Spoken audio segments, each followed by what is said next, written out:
Rentetan aksi OPM dibidik, peta zona merah KKB terkuak, ancaman serius 2026.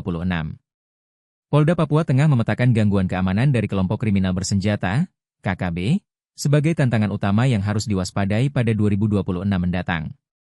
Kapolda Papua Tengah, Brigjen Pol Alfred Papare, menyampaikan hal tersebut dalam refleksi kinerja akhir tahun 2025 di Mapolda Papua Tengah.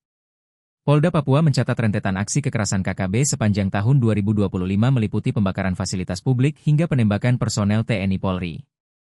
Kelompok pimpinan Tenius Kulua dan Kalanak Murib tercatat menghanguskan 4 bangunan di distrik Sinak, Kabupaten Puncak. Aksi keji lainnya berupa penembakan anggota Polres Puncak Jaya dan 2 personel Brimob hingga gugur di medan tugas.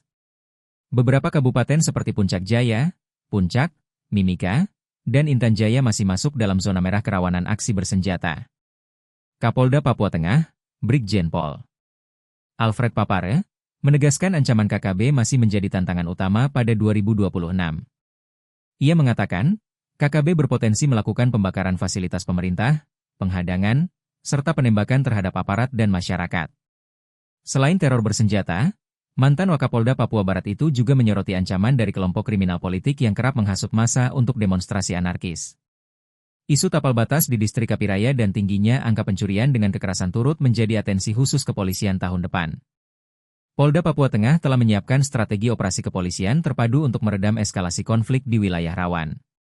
Petugas akan meningkatkan intensitas patroli pada jam-jam rawan untuk menjamin keselamatan warga di pusat keramaian.